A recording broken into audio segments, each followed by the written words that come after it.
When the first day, agents would say, well, no market share. You're not known. I mean, I'm coming from a company that's got, 20 branch offices and so on. And I'd say, believe in yourself. Thousands of people have quit their big companies and gone out to start their own mom and pop shop. This is like starting your own company, but you don't have to do it all yourself. And you get to start with 20 or 30 partners. And we'd try to recruit people and tell them, man, you can make more money with us. They'd go to their company and say, I'm leaving. I'm going to go to this thing that Liniger's doing. And the brokers would say, oh, that's stupid. 100% of nothing is nothing. We have no brand, no training, no market, no anything. Over here, we've been around since 1911. We got #1 in market share. We're all powerful. 50% of something is really something. And I built a company based on the fact that you can believe in yourself and promote yourself, and you can compete with the biggest company in town. Now, within 5 or 10 years, we lost the competitive advantage of the high splits because we were taking so many hundreds of agents from the top companies in town, they had to change their commission splits to 60-40s and 70-30s and everything you see today. The thing that's interesting about it was we lost that competitive advantage of high split, but we picked up the competitive advantages of brand, market share, internet, and that type of thing. This is a very interesting industry that we're in. It changes and it changes and it changes. It is not going to stop changing, by the way.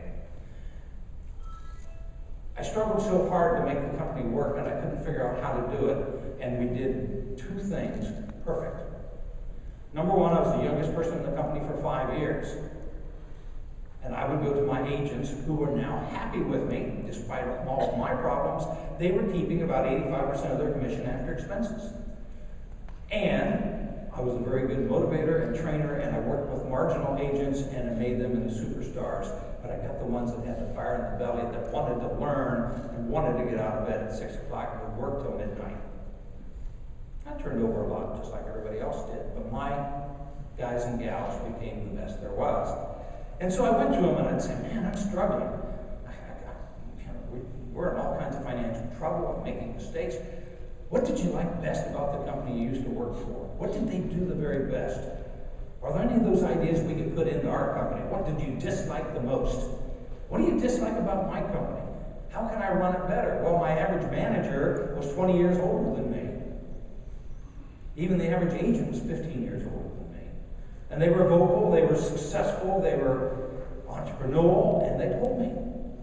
And interestingly enough, since that period of time, 38 years have gone by, and every single great idea we have had in this company's history has come from the field. There was an interesting book that talked about customer service, and the title of the book was "The Customer Comes Second. The Employee Comes First." Obviously, you're not employees, you're independent contractors, but the gist of the book was, if you went to the finest service organizations that were out there, they hired the best employees.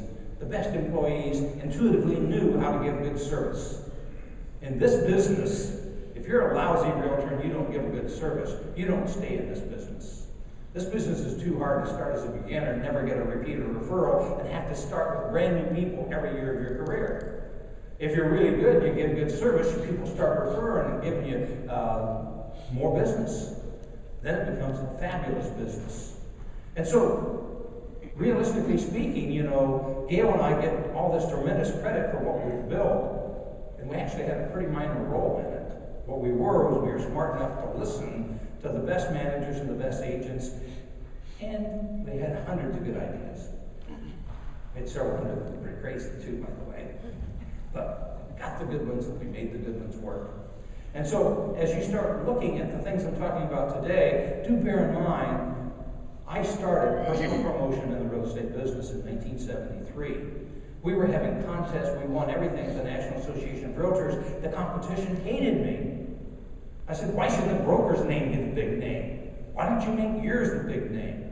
You're the important aspect of it. But some things happened along the way. When I first started selling franchises, I sold to brand new people. They weren't already established offices. I took top producers from my company that wanted to start their own. I took managers from other companies who wanted to start their own. I couldn't get anybody to convert their offices.